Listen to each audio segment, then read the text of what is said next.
31 जानेवारी Saturday night मी night आऊटसाठी चालले होते. कुठे, कोणासोबत?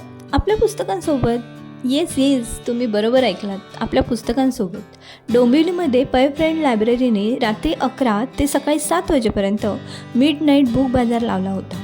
ते सुद्धा स्पेशल ऑफरसहित, चक्क 30% डिस्काउंट. हे जेव्हा मी ऐकलं ना, तेव्हा माझ्या मनामध्ये 2 डाऊट्सनी जन्म घेतला. फर्स्ट, खरंच एवढ्या रात्री कोणी येईल का?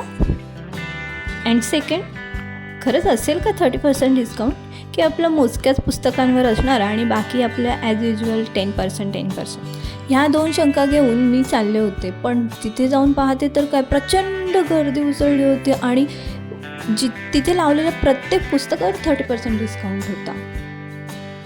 डोंबिवलीमध्ये एवढे वाचक आहेत हे पाहून खरंच भारी वाटलं. तिथे लहान मुलांच्या पुस्तकांवरती विशेष भर देण्यात आला होता, जेणेकरून लहान मुलं मोबाईल सोडून वाचनाकडे कसे वळतील हा एक त्यांचा दृष्टिकोन असावा. पण एक छान संकल्पना होती, मला तर फारच आवडली होती. त्यांनी वेगवेगळे सेक्शन ठेवले होते. इंग्लिश नॉवेल्स होत्या, मराठी नॉवेल्स होत्या, मॅगझिन्स होते, परत हिंदी बुक्ससुद्धा होते. असे वेगवेगळ्या कॅटेगरीचे बुक्स त्यांनी ठिकठिकाणी लावले होते आणि प्रत्येकावर 30% डिस्काउंट ते देत होते. मराठी नॉवेल्समध्ये वपू काळेंची पुस्तकं, सुधा मूर्ती यांची पुस्तकं आणि नवोदित लेखकांचीसुद्धा खूप सारी पुस्तकं होती तिथे.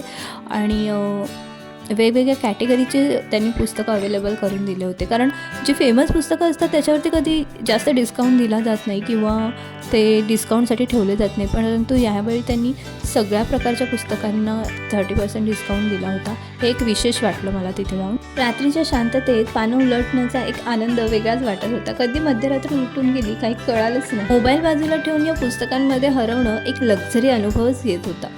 गोंगाटाच्या जगापासून थोडा वेळ दूर जाऊन शब्दांच्या सोबतीने घालवलेली रात्र मनाला विलक्षण शांतता देत होती. काही नाईट आऊट आठवणींसाठी असतात तर काही नाईट आऊट विचारांसाठी. ही रात्र दोन्हीही देऊन गेली.